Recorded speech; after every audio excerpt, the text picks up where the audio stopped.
शुरुआत करना चाहेंगे मजगांव से लेकर के। आज मैं देख रहा था सुबह सुबह बहुत सारे प्लेटफॉर्म को लेकर के जो ब्रॉडकास्ट के हैं, काफ़ी लोगों की तरफ से अब मजगांव और बीएल पे बातचीत हो रही थी और हम लोग काफ़ी दम से कर रहे हैं आज। हालांकि अब सस्ते थोड़े हल्के होते हुए दिखाई दे रहे हैं।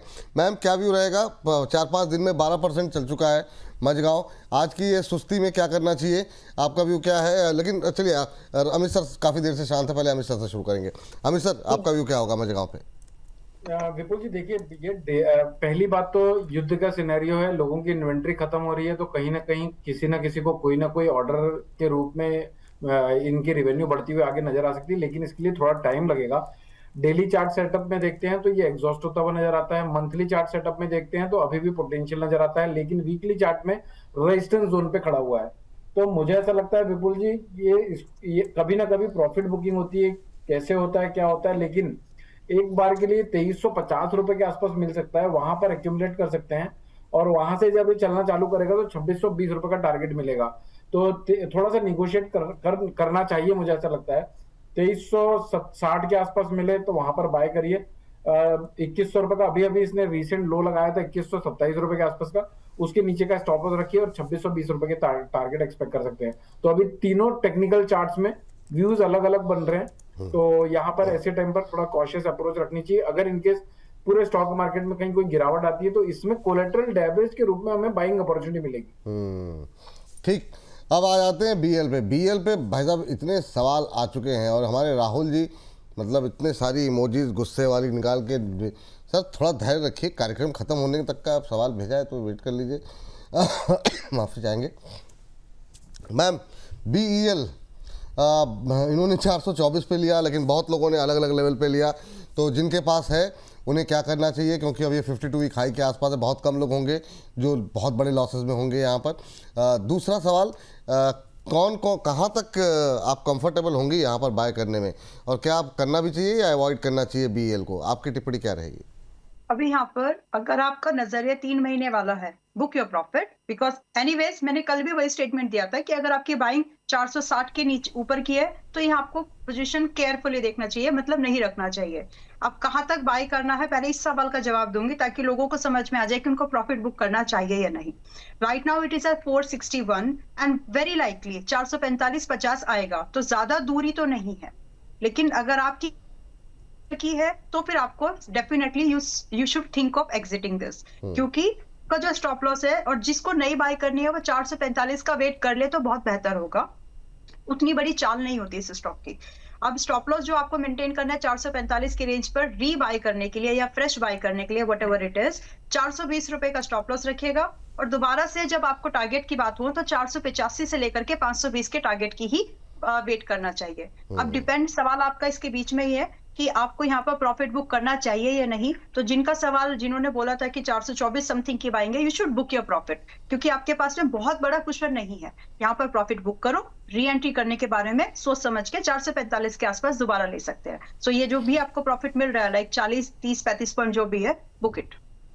चलिए ठीक है, ये बात हो गई बीएल को लेकर के, और अगली टिप्पणी ले लेते हैं। अच्छा, एक दर्शक ने धनराशि भेजी थी मैम विमता लैब को लेकर के, एक बार चेक कर लीजिए आप क्या करना चाहिए। मेरे दिमाग से निकल गया, मुझे भेजा गया था ये डिस्कस करने के लिए, लेकिन दिमाग से निकल गया। उत्पल जी ने भेजा था, उत्पल जी माफ़ी चाहेंगे। हालांकि उत्पल जी अंशुल जी से समझना चाह रहे थे ये, लेकिन वो मिस हो गई मुझसे। मैम लेकिन क्या करना चाहिए? कह रहे हैं कि टारगेट स्टॉप लॉस क्या रखे विमता लैब पे? आपका नजरिया, पहले तो व्यू देख लीजिए। इसको आप ट्रेड करना चाहते हैं तो 400 रुपए का स्टॉप लॉस रखिए, 400 का हिट हो जाएगा। लेकिन अगर हिट हो जाएगा, मतलब मुझे प्रोबेबिलिटी बहुत अच्छी लग रही है कि वो 446 पर चल रहा है, हिट होने के चांसेस बहुत ज्यादा है। बट अगर आप एक इन्वेस्टमेंट के तौर पर इसको प्लान करना चाहते हो तो आप इंस्टेड ऑफ जैसे ही ये 400 पर आए वहां पर ऐड करना, और 446 पर बाय करने की चांसेस भी, मतलब आप ऐसे समझिए इसको, क्या 50% अभी बाय कर लीजिए अगर नहीं किया है तो, और अगर ऐड करने का प्लान कर रहे हो कोई भी, तो 400 के पास में कर सकते हैं। सो आपका जो स्टॉप लॉस है, फिर आप एक ठीक ठाक स्टॉप लॉस मेंटेन कर सकते हैं जो कि होगा 350 पर, सो दैट आपका 500 रुपए से लेकर के लगभग 600 रुपए के टारगेट मिल जाए। और ये बहुत बड़े टारगेट हैं और बहुत फिजिबल टारगेट्स हैं, पॉसिबल है। तो आपको करना ये है कि जब आपके रिस्क बड़े हैं लग रहे हैं आपको, तो वहां पर पोजीशन को देख लीजिए, थोड़ा सा मॉडिफाई कर लीजिए, but it's a buy and hold kind of stock. तो अभी 446 पर वही लोग बाय करें जो लोग 400 पर ऐड करने में इंटरेस्टेड ठीक। हैं, और जो ट्रेड करना प्लान करे 440 का स्टॉप लॉस, 400 का स्टॉप लॉस मेंटेन कर ठीक। लीजिए, हिट हो जाएगा। चलिए अब सिर्फ हम लोग इस लेवल्स पे बातचीत करेंगे क्योंकि समय बिल्कुल बॉर्डर पे हम लोग हैं। बीडीएल को लेकर के सर आपकी राय जरा देखिए, भारत डायनेमिक्स को लेकर के कल अम्बाला जी ने शायद यहाँ पे खरीदारी का व्यू लिया था जहाँ तक मुझे याद आ रहा है। अभी क्या करना चाहिए सर? अमित सर आप बताइए, भारत डायनेमिक्स को लेकर के क्या अभी भी पॉजिटिव व्यू है? आज 1.25% नीचे है।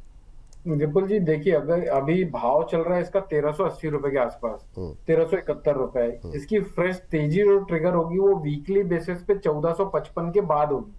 1455 रुपए के ऊपर अगर किसी भी वीक क्लोज हो जाता है तब ये बड़े टारगेट ओपन करेगा, वरना मुझे ऐसा वरना चार्ट पैटर्न देख के समझ में आता है विपुल जी 1250 और 1450 के बीच में रह सकता है ये। तो 1250 के आसपास मिलता है आज, कल, परसों, कभी भी, तो वहां पर एंट्री प्लान कर सकते हैं।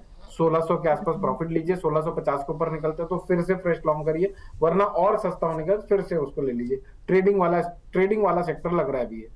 ठीक है, तेजी वाला सेक्टर लग रहा है। इस बीच जो है जीआरएससी देख लेते हैं फटाफट। जीआरएससी पे मैम जरा देखिए 1% डाउन, 2500 के नीचे 2484 का लेवल। कैसा लग रहा है आपको? जिनके पास है क्या करना चाहिए और जिनके पास नहीं है उनके लिए क्या सलाह रहेगी?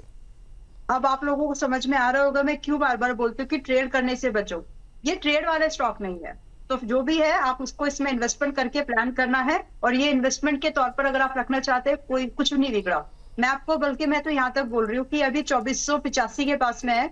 अगर ये बोल के रखा है पहले से कि अगर ये आपको 1900 पर मिले, 2000 पर मिले, ऐड करना है, and you must be remembering that all. जो भी इसमें पैसा लगा कर बैठे हैं 1900 2000 आएगा तो डरना नहीं होता ऐसे स्टॉक्स में, और बाय करना होता है, क्योंकि अगर आप एक इन्वेस्टमेंट प्लान कर रहे हो तो फिलहाल जिनकी पोजीशन से they can continue to hold. Possible target already जो डिस्कस किए हैं 2650, 2900 एंड शायद 3100 का भी टारगेट दिया है, वो इसमें आएंगे। लेकिन आपको निचले स्तरों पर आने के बाद थोड़ा बहुत एडिशन करने का प्रोविजनिंग रखनी चाहिए, उसकी तैयारी रखो बस, मेंटली भी एंड फाइनेंशियली भी। ठीक। अच्छा, ये डिफेंस पे तो हम लोग बातचीत कर रहे हैं।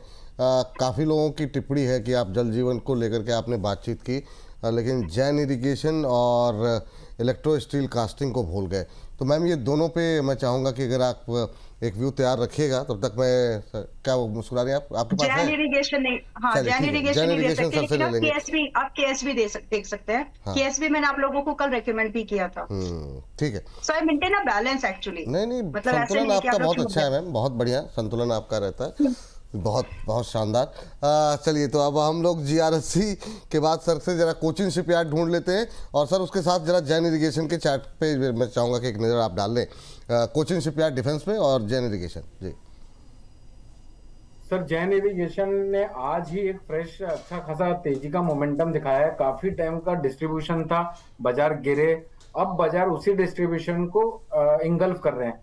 अब हो सकता है, मुझे ऐसा लगता है 39 तक तो पोटेंशियल टारगेट है इसका। जब तक ये 32 रुपीज का लेवल नहीं काटता है जैन इरिगेशन, तब तक ये 39 और 41 तक के रेट दिखा सकता है। बेस्ट एंट्री पॉइंट होंगे 35-30 के आसपास, 35-30 से करीब करीब 34 रुपए 70 पैसे तक। तो 34-70, 35-30 के आसपास मिले तो बाय करिए। 32 रुपए के स्टॉप लॉस से 39 और 41 के टारगेट होंगे। और वो सर कोचिन पे जरा देखिए, अभी करंट लेवल पे ले सकते हैं क्या सर इसे? थोड़ा सा निगोशिएट करना चाहिए, आजकल में मिलना चाहिए विपुल जी वो भाव। ठीक। और Cochin shipyard? Cochin shipyard again ये विपुल जी वीकली चार्ट पैटर्न में तो बढ़िया लग रहा है, इन्हें लग रहा है कि अभी मंदी नहीं आनी चाहिए। लेकिन अगर इन केस ये किसी भी दिन 1400 रुपए के नीचे क्लोज हो जाता है तो तकलीफें बढ़ सकती है 1220 रुपए तक के टारगेट के लिए। करंट मार्केट प्राइस में तो नहीं, लेकिन हाँ 1440 के आसपास मिले तो 1390 रुपए के स्टॉप लॉस से बाय किया जा सकता है। 1550 रुपए के टारगेट के लिए स्टॉप लॉस जरूर मेंटेन करना है। 1400 रुपए के नीचे और 1390 रुपए के नीचे अगर निकलता है तो फिर एक बार स्टॉप लॉस ट्रिगर करके एग्जिट कर लीजिए, और फिर 1250-1240 के आसपास री एंट्री प्लान करिए। चलिए जरा इस बीच अगली कंपनी पे जाएं, उससे पहले एक बार वो जो मैम ने रिकमेंड की थी एक तितली बटरफ्लाई, उसको जरा नज़र डाल लेते हैं। 630 के आसपास चलती हुई इस समय शेयर, ये देखिए, और उस समय जो है नीचे की तरफ जा रहा था, और वहाँ से जब से बातचीत हमारी हुई अब 4-4.25% ऊपर जो है ट्रेड करता हुआ। तो अच्छा मोमेंटम बनता हुआ और यहाँ पर 690 के टारगेट निकल के आए थे, स्टॉप लॉस 560 का दिया गया था। तो अच्छा मोमेंटम जिस लेवल से डिस्कस किया गया था वहाँ से करीब 5-6 रुपये 7 रुपये का मूव जो है आता हुआ दिखाई दे रहा है, नए उच्चतम स्तर बनते हुए यहाँ पर दिखाई दे रहे हैं। तो ये बात है, यहाँ पर जो आप चर्चा सुनते हैं उसका असर किस तरीके से बोनस पे होता है वो आपके सामने जो है दिखाई दे रहा है। चलिए अगली कंपनी जो है यहाँ पर लेकर के आते हैं मैम के लिए। और मैम अस्त माइक्रो देखिए ज़रा, क्या व्यू आपका रहेगा, या फिर अचल देख लीजिए आप, और अचल के साथ केएसबी या फिर जो इलेक्ट्रो स्टील कास्टिंग पे आप जरा व्यू ले लीजिए। संक्षिप्त टिप्पणी रखिए मैम, क्योंकि हर्ष आ चुके हैं, हमको 1 या 2 मिनट ही बचे हुए हैं जी। चलिए दे दीजिए, उसमें बहुत ही हाँ अचल जी, हाँ 3500 का स्टॉप लॉस जी। 3,500 पर HL आ जाए तो खरीदना है, अभी नहीं खरीदना है। और दूसरा जो electro steel casting, electro steel casting जी 75 पर चल रहा है।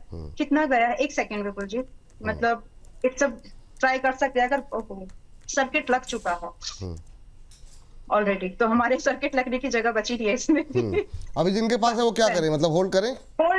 होल्ड।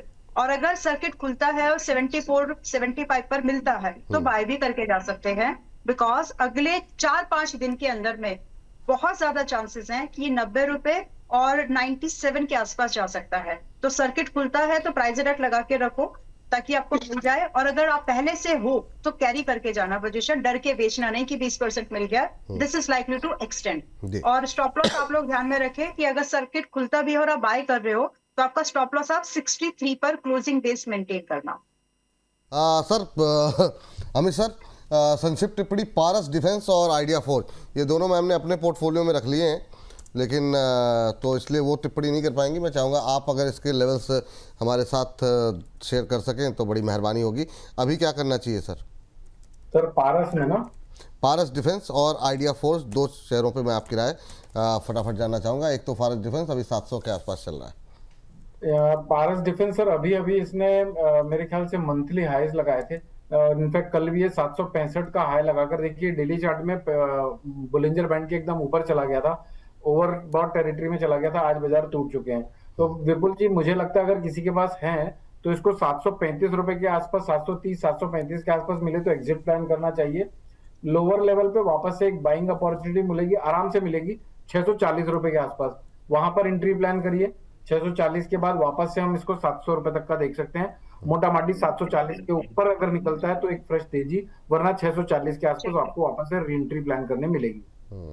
ठीक, चलिए हमारे एक दर्शक और sir idea forge. Yes sir. हाँ आइडिया फोर्ज पे अभी क्या करना चाहिए सर? आइडिया फोर्ज जी 440 के आसपास है अभी। सर आइडिया फोर्ज में अभी देखिए इसमें इसका टेक्निकल सेटअप खराब है सर, थोड़ा सा और डिस्ट्रीब्यूट करेगा लगता है, यहाँ से बढ़ेगा भी नहीं टूटेगा भी नहीं। लेकिन अगर किसी के पास माल लिया हुआ है तो एक बार वो एग्जिट प्लान कर सकता है 458 रुपए के आसपास। सूनर और लेटर मुझे ऐसा लगता है विपुल जी की ये एक अच्छी एंट्री अपॉर्चुनिटी देगा, जो कि 378 रुपए के आसपास की हो सकती है। 378 रुपए के आसपास लेना चाहिए और वहां से फिर 478 की टारगेट एक्सपेक्ट कर सकते हैं। यहां से अगर लेंगे 478 रुपए का बहुत बड़ा टारगेट नहीं है, रिस्क ज्यादा हो जाती है, रिवॉर्ड कम होता है। तो 380-375 के आसपास लीजिए, वहां से 480 के टारगेट एक्सपेक्ट करिए।